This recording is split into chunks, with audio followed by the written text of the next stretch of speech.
Hello everyone, and welcome back for yet another Iceberg. This time, we'll be looking at the classic Fallout Iceberg, which will be covering the Fallout games of 1 and 2, along with the now non-canon / semi-canon Fallout Tactics, and the cancelled Black Isle Studios / Interplay Fallout 3, known as Project Van Buren. I'm sure you all know what Fallout is if you clicked on this, but if not, here's a very brief summary. Fallout takes place in an alternate timeline where tech never progressed as it did in our world. It took a more nuclear-centered approach, and nukes eventually went off in the year 2077, and people either retreated to underground vaults and bunkers, or they were left above ground to perish or barely survive in the irradiated wasteland. After the Great War of 2077, the world was forever changed with mutated creatures, bands of roaming people, and a lot more. That's basically the gist of it, and I will link explanation videos of Fallout lore in the description if you all want to check that out too. With the new Fallout show that recently came out on Amazon Prime, I felt that a Fallout Iceberg would be perfect, as I do love the games, and I hope you all do too. There are other Fallout Icebergs on YouTube, all of which I recommend, but seemingly none on these earlier Fallout games. The theories and lore surrounding all the Fallout games is honestly insane, and I feel that these games don't get talked about as much as their later counterparts. There will potentially be spoilers for these games too, just as a fair warning. Also, besides having the games color-coded for their respective entries, the entries will also have little letters next to them. T for theories, C is for cut content, S is for special encounters in-game, and J is just for jokes. The ones without these letters are just general game info.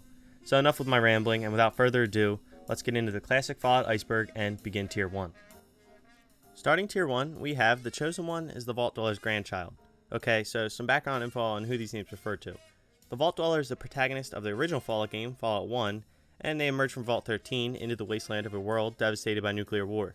Their mission is to find a replacement water purification ship for their vault, which is malfunctioning, and they have a limited amount of days to find a new one. In Fallout 2, the player assumes the role of the Chosen One, who is revealed to be the grandchild of the Vault Dweller.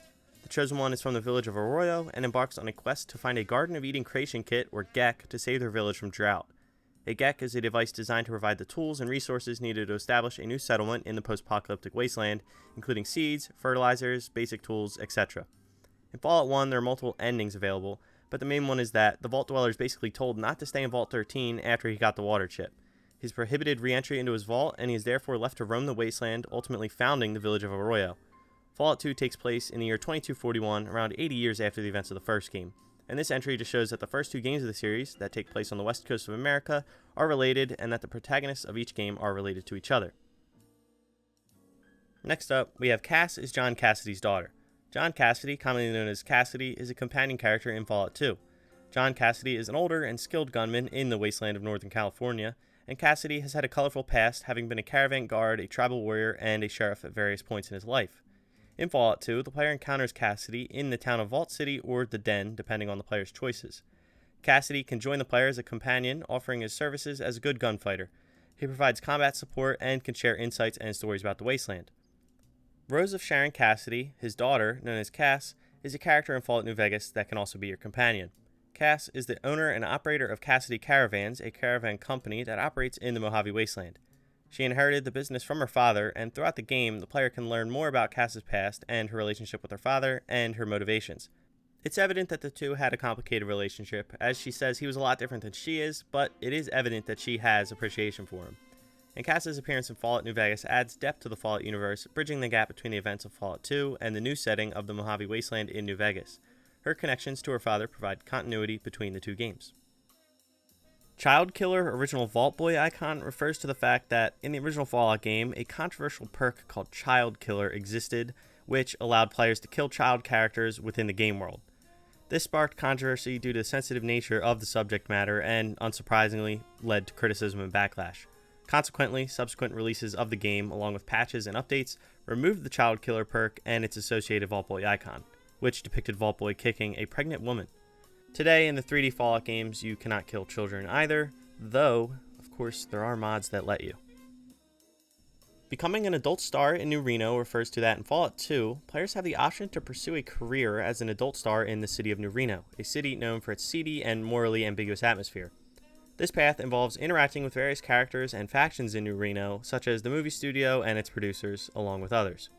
Players can engage in conversations and quests that lead to opportunities to star in these adult films and becoming an adult star, and it's entirely optional and a side quest. It's not required to beat the game, and it just shows how wide and quite interesting the world of Fallout can be. Also, I should add that Fallout 2 is considered to be one of, or the most out there Fallout game in terms of lore and what you can do in the game.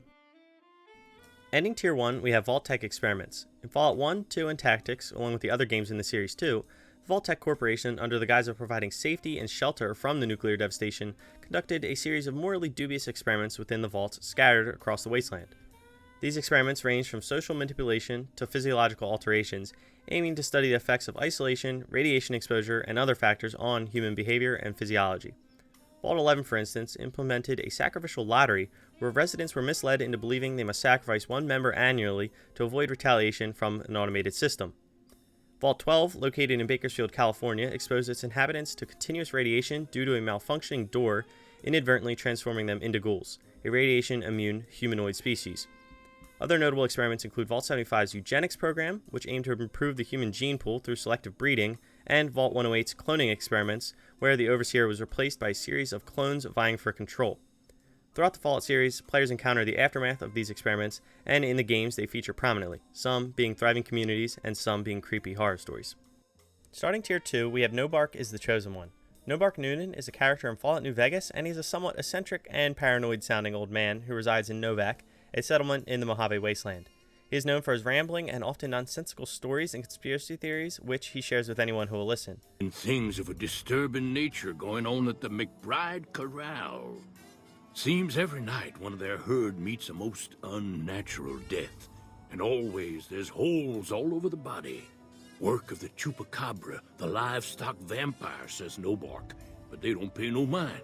Too many holes, they say, and there's bullets in them. There's a fan theory that suggests Nobark is actually the Chosen One from Fallout 2. This theory is based on various pieces of evidence and similarities between the two characters, such as their shared origins in Arroyo, and Nobark's ramblings seemingly reference events from Fallout 2. Also, Fallout New Vegas is set several decades after the events of Fallout 2, and while the exact time gap is not explicitly stated, it's generally understood to take place around 40 to 50 years after the events of Fallout 2, so Nobark would be alive in both games. It's implied throughout Fallout New Vegas that Nobark Noonan has experienced trauma or hardship in his past, which could align with the Chosen One's experiences during their journey in Fallout 2. The Chosen One witnessed and participated in significant events that shaped the future of the Wasteland, and it's plausible that these experiences could have left a lasting impact. Well, I mean, they did. There was a giant-ass explosion on an oil rig. This theory is speculative and has not been confirmed by the developers, unfortunately, though it would be cool to hear if it's true or not. In the cancelled Fallout 3 project, codenamed Van Buren, Joshua Graham was planned to be a character known as the Hanged Man. This version of Joshua Graham was a complex and morally ambiguous figure, a bit different from his portrayal in Fallout New Vegas. Also, yeah, New Vegas, as I'm sure you can already tell, will likely be brought up a lot because they take place in generally the same area and are close in time as well. In Van Buren, Joshua Graham, the Hanged Man, was the leader of the New Canaanites, a faction based in the New Canaan region of Utah. The New Canaanites were described as a religious group similar to the followers of the Apocalypse, but with a more militant and aggressive approach. The Hangman himself was a former legate of Caesar's Legion, a group vying for control in the Wasteland, who was exiled and nearly killed by Caesar for his failure at Hoover Dam, which was a battle to control the Mojave Wasteland essentially.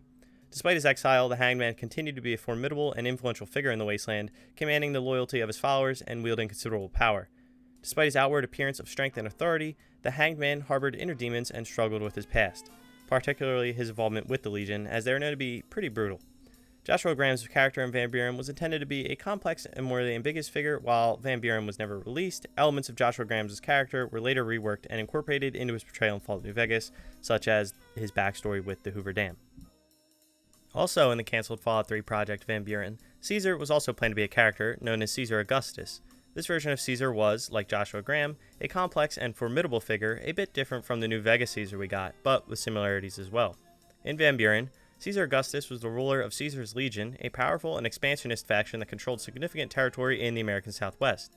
The Legion was described as a highly disciplined and militaristic society, modeled after ancient Rome and led by Caesar with an iron fist. Caesar Augustus was also portrayed as a highly intelligent and cultured individual, well-versed in history, philosophy, and military strategy. He saw himself as a visionary leader capable of uniting the wasteland under his banner and bringing order to the chaos of the post-apocalyptic world.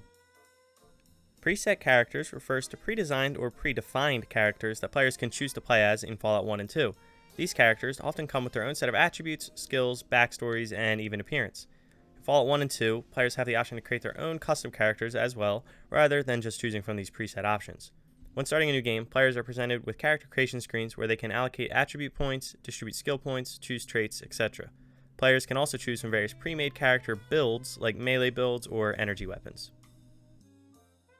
For our final entry of Tier 2, we have Vault Boy and Pip Boy are different characters.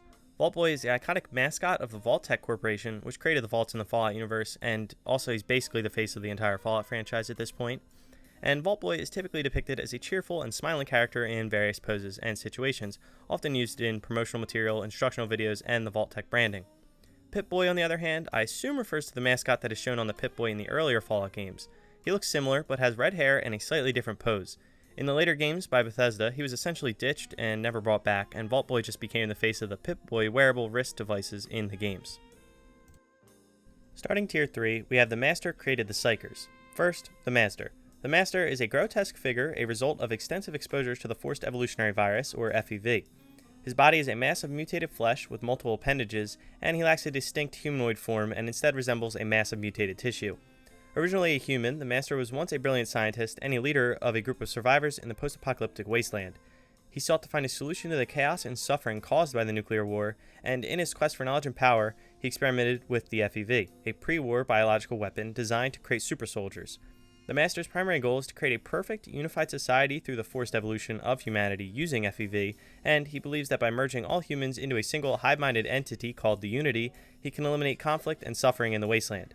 The Master sees himself as a savior, bringing order and harmony to the chaotic world, and leading an army of super mutants and other mutated creatures in his quest to expand the Unity. The player, as the Vault Dweller, must confront the Master and stop his plans to transform humanity in Fallout 1. The final confrontation with the Master occurs in the heart of his lair, the Mariposa military base, where the player must ultimately decide the fate of the wasteland. Now, Psychers.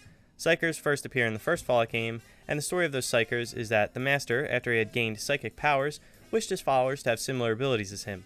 He then tested and succeeded in creating beings with telekinesis, telepathy, the ability to communicate mentally with others, precognition, the ability to perceive future events, and pyrokinesis, the ability to manipulate fire with the mind, among other abilities. In the first Fallout game, there are some Psychers living in the Cathedral, the place where the Master is, though in the entire Fallout universe, there may be other Psycher-esque characters like Mama Murphy in Fallout 4 who has the ability to see visions. They're not a super common thing at all, and there are multiple theories and mysteries surrounding them, but in the first Fallout game, this entry references the Master had created them. Fallout 1's Super Mutant ending refers to potentially two different endings of the game. Firstly, the Super Mutant ending could be that the player has the option to side with the Master, and that ending involves you being willingly put in a vat of FEV, turning you into a super mutant to join his ranks to further the spread of the super mutant army across the wasteland. Basically, you just help the Master succeed with his plans of creating unity and exerting his control over the wasteland. The other potential ending is if the player character is captured and brought to the Cathedral, they are forced to undergo the transformation process, which also involves exposure to the Forced Evolutionary Virus. This ending was the one that I got the first time I ever played the game. I was captured and forced to become one. Velvet Elvis, or Velvis, refers to a miscellaneous item that can appear in Fallout 1 and 2. It is a framed portrait of Elvis that is on black velvet. In Fallout 1, there is a singular occurrence of this when the player comes upon a crashed alien spaceship, depending on the player's luck. And in Fallout 2, it can be found a couple times. In the Golden Gecko Bar in Klamath behind a locked door, in Eric's home in Broken Hills Residential, Doc Jubilee has one, and a couple more spots the Velvet Elvis or Fuzzy painting can be found. According to the Fallout Wiki, in Fallout 76, Brother Scarberry, a member of the Mothman cult, mentions investigating a light which fell from the sky and finding only a fuzzy painting of a man in a blue shirt, which is a direct callback to these first games. Working online multiplayer refers to Fallout Tactics being the first game in the Fallout series to feature a multiplayer mode. In this mode, each player commands a squad of characters and engages in battles against opposing players. During game setup, players are allocated points to purchase squad members and gear. There are two main ways to play multiplayer: LAN or local, and direct TCP/IP. Online play through direct TCP/IP is no longer possible due to server shutdowns in 2014. However, you still can play online multiplayer through Game Ranger, a multiplayer provider for games essentially, with some minor mods. There are some game modes like Assault, Capture the Flag, Skirmish, and Scavenger Hunt. And I assume this Iceberg calls it cut content just because the servers officially shut down in 2014. The Pry Dog is a special encounter in Fallout 2, known for its unpredictable and often negative effects on the player. When encountered, the Pry Dog appears as a seemingly harmless stray dog wandering the wasteland. However, interacting with the Pry Dog can trigger a series of random events and outcomes that can affect the player character's stats and luck. Some of the effects associated with the Pride Dog are, of course, loss of luck, one of the most common things, and interacting with the Pride Dog can also sometimes trigger negative events or consequences, such as encounters with hostile creatures or NPCs, injuries, or other setbacks. These events are random and can vary in severity.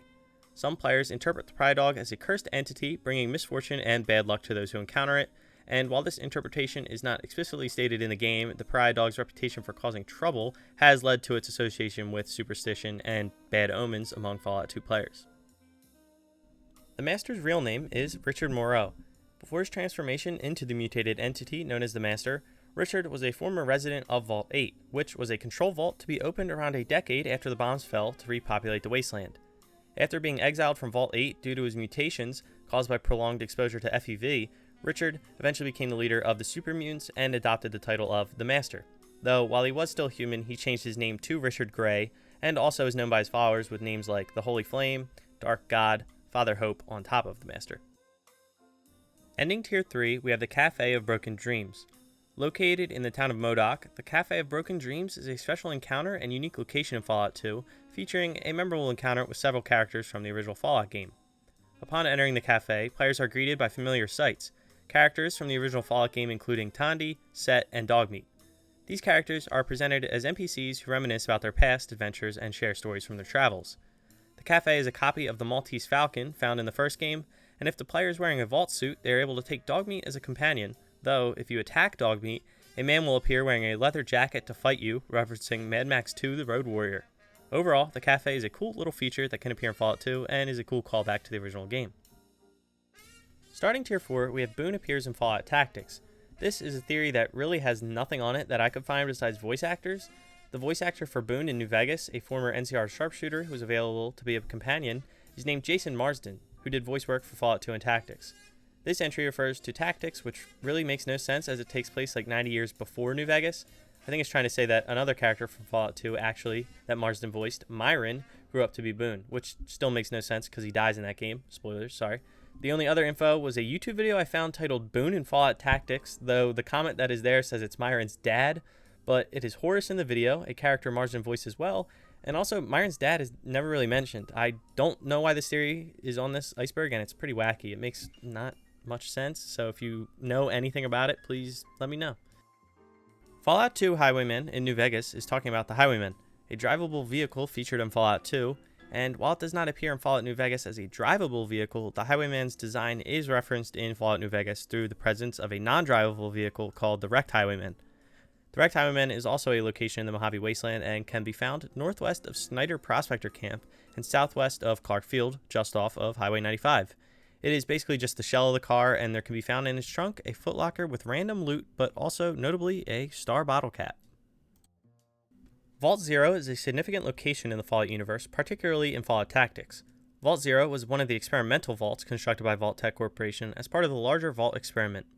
Unlike other vaults designed to protect inhabitants from nuclear fallout or to experiment on them, Vault Zero had a different purpose. It served as a control center for the entire Vault network, overseeing and coordinating the operations of other vaults in the event of nuclear catastrophe. Vault Zero is located in the Midwest region of the United States, specifically in the area known as the Great Midwest Commonwealth. In Fallout Tactics, it is believed to be situated somewhere in the vicinity of the ruins of Chicago, and the player's squad, aka just the Brotherhood of Steel, receives a mission to infiltrate Vault Zero and confront its AI, known as the Calculator. The Calculator has become corrupted and poses a threat to the Wasteland, seeking to dominate and control all life within its reach. Vault Zero is depicted as a massive underground complex featuring advanced technology and intricate security systems, basically just like a lot of the other vaults, but still unique in its own way. And depending on the player's choices, Vault Zero may be destroyed, the Calculator may be reprogrammed or destroyed, or the player may ally with the Calculator to achieve their own goals. The Vault is pretty significant in the game, but since the game is not fully canon, its status has likely been downgraded since Bethesda has gained ownership of the franchise. Or with the show, I don't know. If you watch the show, you'll understand. Ending Tier 4, we have Intelligent Deathclaws Survived. The theory is rooted in the events of Fallout 2, where players encounter a group of Deathclaws that possess higher intelligence and the ability to communicate with humans. Deathclaws are genetically engineered creatures developed by the United States military to replace humans during combat, though never deployed. They escaped into the wasteland in the aftermath of the Great War, and over the next few decades spread over much of the former United States, becoming apex predators. These intelligent Deathclaws were created by the Enclave, a faction with advanced technology and genetic engineering capabilities, and they were basically what was left of the US government after the Great War.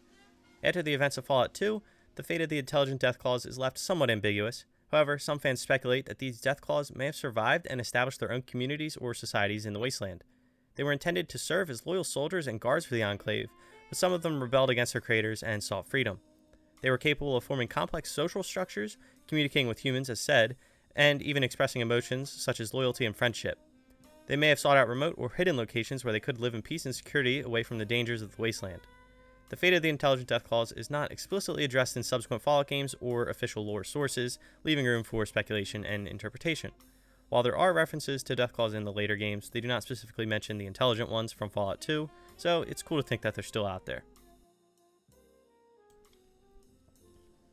Beginning Tier 5, our final tier, we have Pat. Pat was a member that left Vault 13 after the events of Fallout 1, where canonically the Vault Dweller was banished and was forced to roam the wastes. Pat had left, as had others, in search of the person who saved their lives, and eventually Pat found the Vault Dweller, and the two settled down together and got married. They founded the village of Arroyo, and later on the Vault Dweller and Pat had a child together, the village elder of Fallout 2, who was also the mother of the protagonist of Fallout 2. Pat is only mentioned in the manual of Fallout 2, where it says only a couple of lines, but one notable one from the journal of the Vault Dweller is, "My love perished years ago, and not a day goes by that I do not think of Pat's face. I see it every time I look at our children. This journal is our legacy to them, to their children, and to the rest of the tribe. That is my story, and I am sticking to it." Fallout is a cosmic horror game, refers to, of course, cosmic horror, a subgenre of horror fiction popularized by authors like H.P. Lovecraft, which focuses on themes of existential dread, cosmic insignificance, and the incomprehensible nature of the universe. The theory that this game is a cosmic horror game just comes from the fact, as far as I can really tell, the genre and the game share some similarities.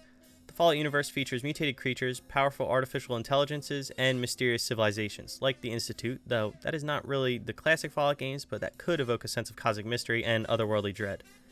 There are also other things in the Fallout games that are undeniably H.P. Lovecraft inspired, such as the Dunwich building in Fallout 3, which is haunted, some of the features in the Point Lookout DLC, like the forgotten and ancient god Ug Qualtoth, and in Fallout 4, the Dunwich Boar's Quarry, which contains hallucinations and occult things like Kremv's Tooth, a blade used in dark rituals. There are undeniably cosmic horror elements in the Fallout series, so that is where this entry is coming from. There's also an over hour-long video discussing this, made by Sinister Heart, which I will link to his channel and the video in the description. It's very good. Mikey Frazier started the White Glove Societies, talking about Fallout 2 and New Vegas. First, Fallout 2. Mikey Frazier is a character in that game who runs Son of Bob's Iguana Bits in NCR Town. He is a quiet, well-dressed man who sells iguanas, and he does not talk much so as to stay out of trouble. If the player in Fallout 2 asks him after buying iguana on a stick about the town he is in, he will refuse to answer, and if asked about the geck you were searching for in the game, he will just talk about how the founders of Shady Sands had used one. Now, New Vegas. The White Glove Society is one of the 3 families that oversee the Strip. They are responsible for managing the Ultralux Casino and Hotel, and originally a tribe, they signed a contract with Mr. House to abandon their tribal identity and refrain from cannibalism. They are also secretive and well-dressed, just like Mikey Frazier, and under Marjorie, their leader, they return to cannibalism and abduct people and make them into very much loved gourmet steaks.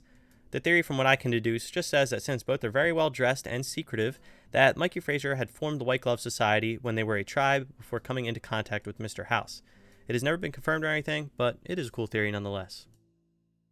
Negative skills refers to skills in Fallout. Skills represent your character's abilities and proficiencies in various areas such as combat, crafting, and dialogue.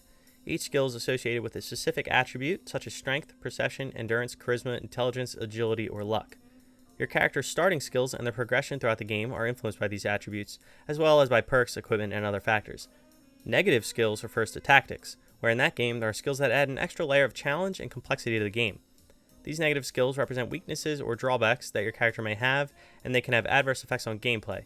Examples include Chem Reliant, where characters with this negative skill are dependent on chems to function effectively, and without regular doses of chems, they may suffer penalties to their combat abilities, attributes, or other aspects of gameplay.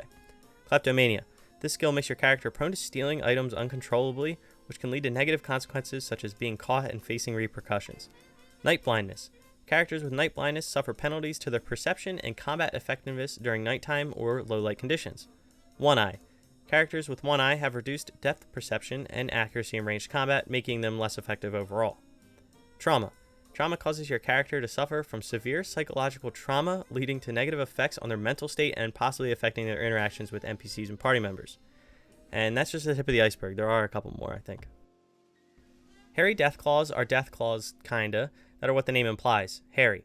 They appear only in Fallout Tactics and are much stronger and fiercer than the normal Deathclaw counterparts, which are really a completely separate species. The term Hairy Deathclaw just got applied because they look similar. The Hairy Deathclaw is a unique creature that emerged in the territories belonging to the states of Illinois, Missouri, and Kansas. There is only one known existing group of these Deathclaws, which was controlled by the Beast Lords, an inbred raider group that uses psychic abilities to control lower lifeforms in 2197 by imprisoning Mother, their matriarch of the group. I assume it is this far down on the iceberg because they're a relatively obscure creature in the Fallout universe from probably one of the most obscure Fallout games, though Tactics is well loved by many. The most obscure Fallout video game is the one whose name I shall not mention. I'm sure you can guess what it is. Ending this tier and our entire iceberg is cut content from Fallout 1, and that is the Followers of the Apocalypse Good Ending. The Followers of the Apocalypse are a humanitarian organization that are pacifists and are welcoming of every outsider. They come from the vaults around Dayglow, or San Diego, and then migrated and formed into the Followers while migrating to the Boneyard, or the ruins of LA. Formed and led by a lady named Nicole, they appear in the first Fallout game, where at the ending of that game, the only outcome for them is the ruin by the Master and or the Children of the Cathedral, which basically is the rival humanitarian organization. Though ultimately they survive, only to later reappear under Julie Farkas in New Vegas. In Fallout 1, there was originally going to be more to the day cycle system, where if one were to wait a certain amount of in-game days, then the Master's army would invade certain areas. It was scrapped for all places except Necropolis, where after 110 days the ghouls are gone and replaced with super mutants. The Followers of the Apocalypse would be invaded 90 days after the start of the game, or on March 5th, 2162, and the good ending for them would have the player side with them in their conflict with the Master and his forces, and Nicole would sneak the player into the Master's area, where they could help the player defeat the Master. Ultimately, this was scrapped to focus on finishing the game, unfortunately. Alright, that about does it for this iceberg. Thank you for watching. If you want to like, comment, subscribe, and all that, I'd greatly appreciate it, though if not, that's cool too. Just thank you for watching. I know this iceberg was shorter and on a topic I haven't really covered before, which is video games and Fallout. Though, if you want to see more Fallout stuff, or really whatever, let me know. And if I got anything wrong, please feel free to let me know. I'm more familiar with the 3D games than I am with the 2D ones, though I still have played them all. And yeah, that about does it. Enough with my rambling. I hope you all have a wonderful day. Thank you for watching again, and goodbye.